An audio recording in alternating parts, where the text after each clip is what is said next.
मैं ये पूछ रही थी कि मेरे जो ससुराल पक्ष है ना, उसमें आपने बोला कि हक के लिए लड़ो। हक के लिए बोलना ससुराल से क्या उचित है? अपने हक की बात तो करनी चाहिए। नहीं, वो बोलते हैं कि तू मेरा बेटा नहीं है। कौन बोलता है? मेरा ससुरा बोलता है। अच्छा, तू मेरा बेटा नहीं है? हाँ, कहता है कि और किसी तो बोला बेटा नहीं हूँ, मैं तो बेटी हूँ, ऐसा नहीं, बोला मेरा करो। पति को बोलता है। अच्छा, पति को। हाँ, कहता मेरे दो ही बेटा है, तेरे को हिस्सा नहीं दूंगा, तू मेरा बेटा नहीं है। तो मतलब तो ये पति कौन, मतलब तीसरे नंबर के भाई हैं? बिचला है, छोटा। छोटा। तो बाप बोलता है कि तू मेरा बेटा नहीं है। तू मेरा बेटा नहीं है। अरे बाप का दिमाग खराब हो गया है, और बेटे को नहीं पहचान रहा है। हाँ, मतलब उस जमीन जायदाद के लिए वो अंधे हो गए।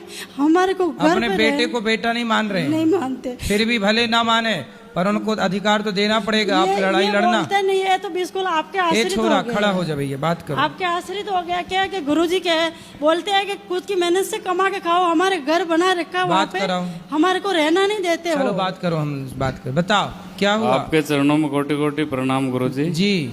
वो गुरुजी शुरू से ही ऐसे ही करते हैं वो तो पिताजी।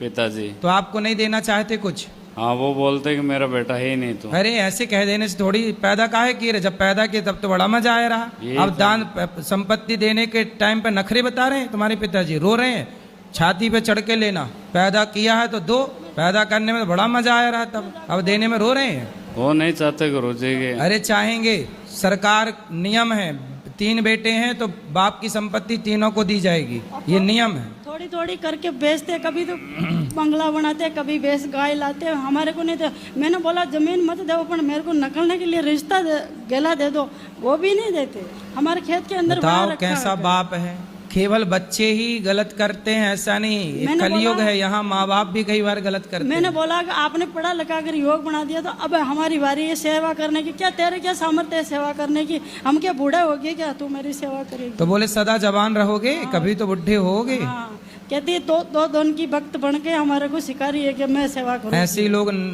ऐसे लोगों को ही नर्क में जाना पड़ता है तरीके से। जो बाप अपने बेटों के साथ भेदभाव करते हैं, महाभारत की कथा है, जो बाप अपने बच्चों के साथ भेदभाव करते हैं, ऐसे बाप को भी घोर नरक की यातना भोगनी पड़ती है। समझा देना अपने पिताजी को ये बात।